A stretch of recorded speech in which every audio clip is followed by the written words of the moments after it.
welcome back to my channel. It's the Mads of San Diego with Saint Justine, and today is my 79th day of walking. Thank you all so much for always supporting me. Yesterday there was about 50 plus viewers in my premiere, and all those who replayed my videos and my films. I appreciate all of you for supporting my advocacy. Thank you also to my awesome walkers for the past 2 days. I have Anna TV, June's Vlogs, Piccolina TV, Amy Divina, and Riz Life Chart. I hope you can visit their channel and how they execute their walking. Riz Life Chart's walking is 4 hours, I guess, but it's a hiking plus walking plus everything in between within the falls, and it's so nice. And it was at in Italy, so you have to check his channels. Plus Piccolina, Amy are both in Italy too. Anna TV is in Middle East, and June's vlog is from the Philippines. So I hope you can check their channel.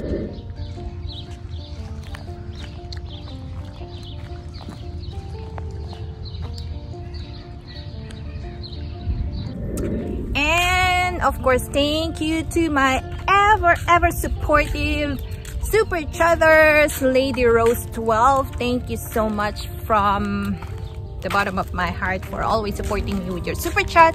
So she did yesterday, and thank you so much.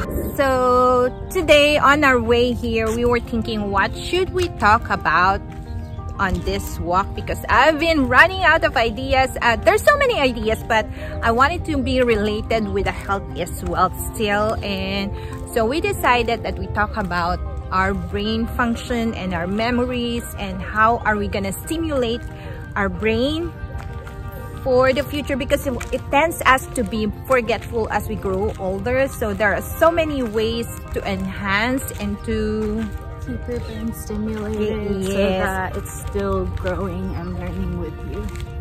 Because there is a myth that only 10% of our brain is functioning, but that's not actually true. And if it were true, MRIs and CAT scans would look very different from what they show. So what are the ways to stimulate our brain?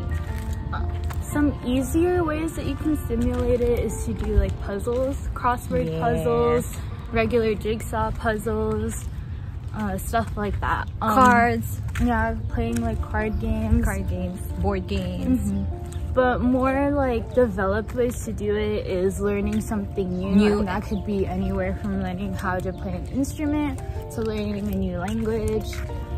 And then there's also different things that you can do, including reading,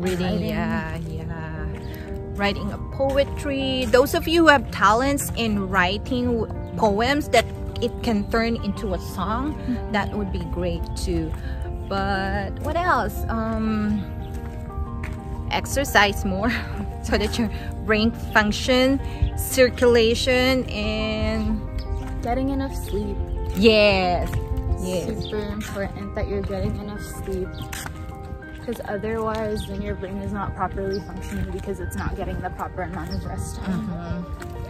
And there are also tons of supplements that can enhance our brain function, like for memory. I know ginkgo biloba is one of them, but there are so many side effects of that because it's prone to bleeding and all that stuff. So before you take any supplement, make sure that it is fit, or it is how do you say that? It not works detrimental to your health. Yeah, it works for your body. So you have to check with your doctor if it's okay to take any supplement, not just for the brain, but anything that you have to take. You should consult a doctor or healthcare professionals before you take it. I want to share with you guys how we test elderly with their memory problem, because there are so many ways to check it, but the easiest way is you have to say 3 words. Like, can you say something like 3 words? Any 3? Pineapple, apple, mango. Okay, so those, pineapple, apple, mango. That's so easy, but it should be like not related to each other. It should be something like an object, a food, or something else. But she mentioned about pineapple, apple, and mango. And so you have to tell the patient, or you have to tell someone, if you want to test their memory, to repeat after you. Like you have to say pineapple, apple. No, mango. you have to say it slowly, and then I have to repeat each word. Oh, you didn't make that clear. Okay, do it again. Pineapple, Pineapple, apple, apple, mango. mango.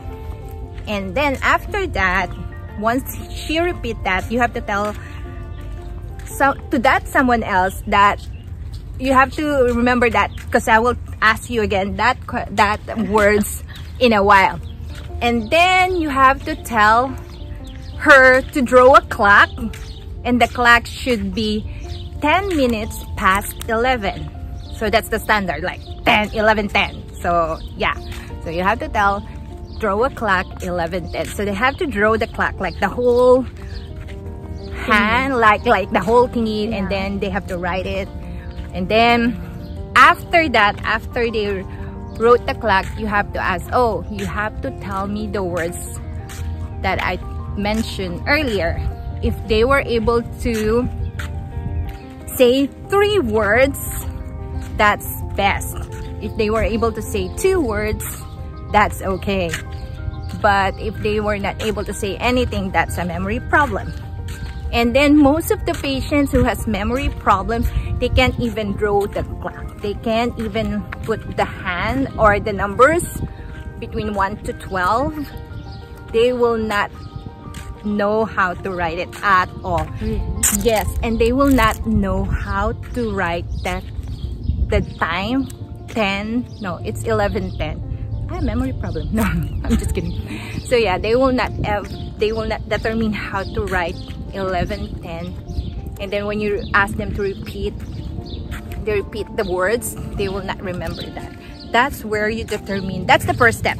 That's the basic step on how to determine if they have memory problems. So you should do that with your friends, your mother, your practice, your parents, your spouse, your whoever.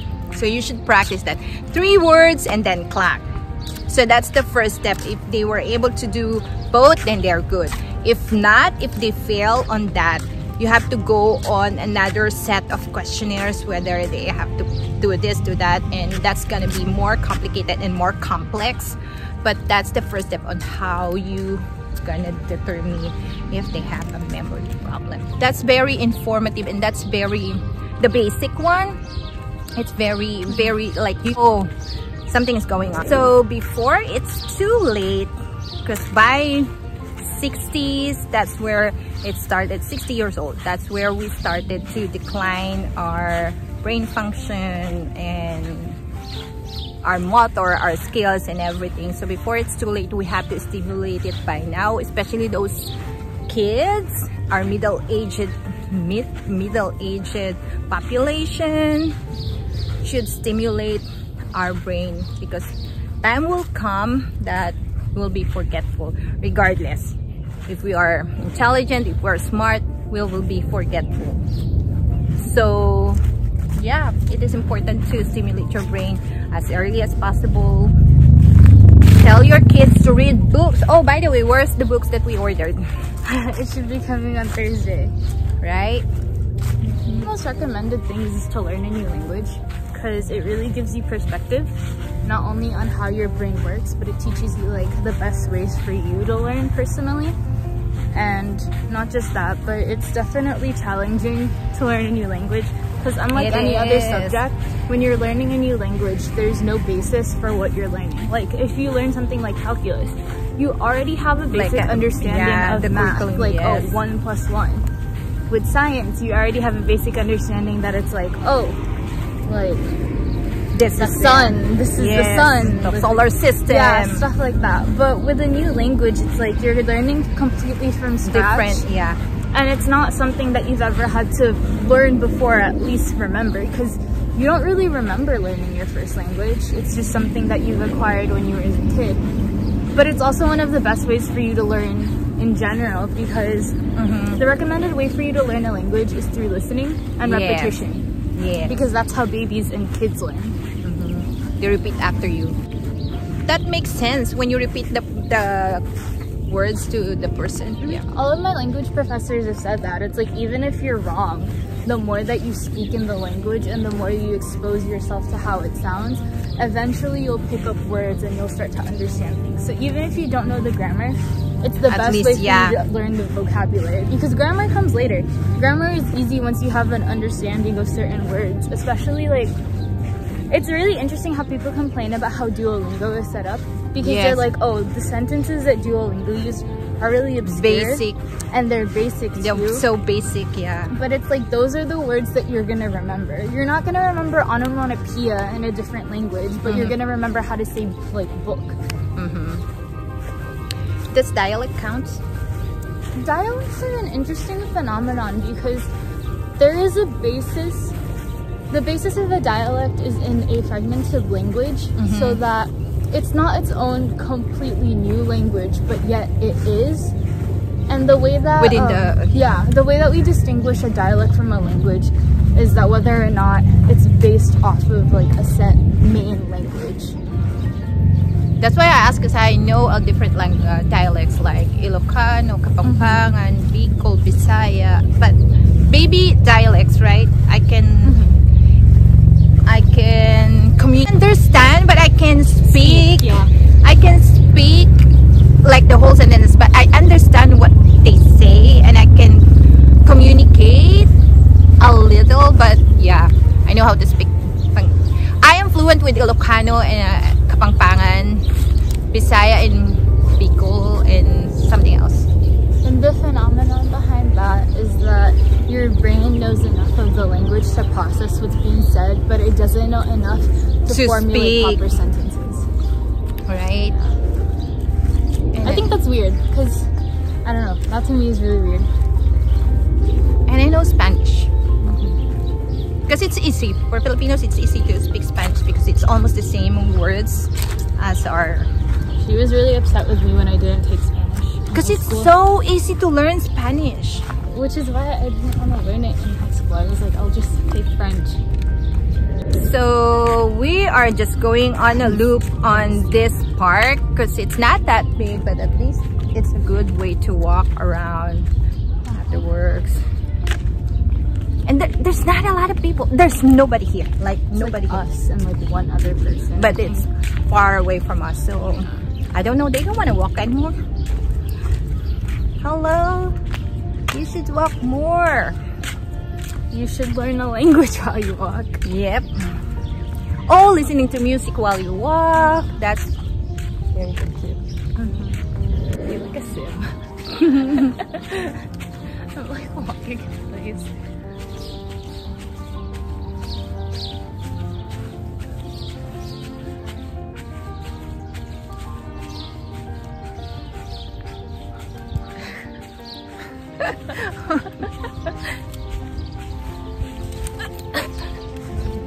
Anyways, I hope that you learned something new from us today. Learning something new is very important too.